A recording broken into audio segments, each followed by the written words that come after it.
India England മൂന്നാം cricket ടെസ്റ്റിന് ഇന്ന് ലോർഡ്സിൽ തുടക്കമായി. ടോസ് നേടിയ ഇംഗ്ലണ്ട് ബാറ്റിംഗ് തിരഞ്ഞെടുത്തു. ആദ്യ ദിവസത്തെ കളി അവസാനിക്കുമ്പോൾ ഇംഗ്ലണ്ട് 4 വിക്കറ്റ് നഷ്ടത്തിൽ 251 റൺസെടുത്തു. 99 റൺസെടുത്ത് ജോ റൂട്ടും 39 റൺസെടുത്ത് ക്യാപ്റ്റൻ ബെൻ സ്റ്റോക്സുമാണ് ക്രീസിൽ. ഇന്ത്യയ്ക്ക് വേണ്ടി നിതീഷ് കുമാർ റെഡ്ഡി 2 വിക്കറ്റും ജസ്പ്രീത് ബുംറ, രവീന്ദ്ര ജഡേജ തുടങ്ങിയവർ ഓരോ വിക്കറ്റ് വീതവും നേടി. ബാസ് ബോൾ ശൈലിയിൽ നിന്ന് മാറി ജാഗ്രതയോടെയാണ് ഇംഗ്ലണ്ട് ബാറ്റ്സ്മാൻമാർ മൂന്നാം ടെസ്റ്റിൽ ബാറ്റ് ചെയ്തത്. 14-ാം ഓവർ എറിഞ്ഞ നിതീഷ് കുമാർ റെഡ്ഡി ഇംഗ്ലണ്ടിൻ്റെ ഓപ്പണർമാർ രണ്ടുപേരെയും പുറത്താക്കി ഇന്ത്യക്ക് മികച്ച തുടക്കം നൽകി. 44-ന് 2 എന്ന നിലയിൽ ഒത്തുചേർന്ന ജോ റൂട്ടും ഒലി പോപ്പും ഇംഗ്ലണ്ടിന് വേണ്ടി 100 റൺസ് പാർട്ട്ണർഷിപ്പ് ഉണ്ടാക്കി.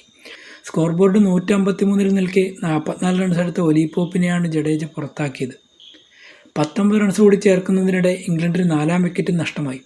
172 റൺസായപ്പോൾ 11 റൺസ് എടുത്ത ഹാരി ബ്രൂക്കിനെ ബുംറ പുറത്താക്കുകയായിരുന്നു.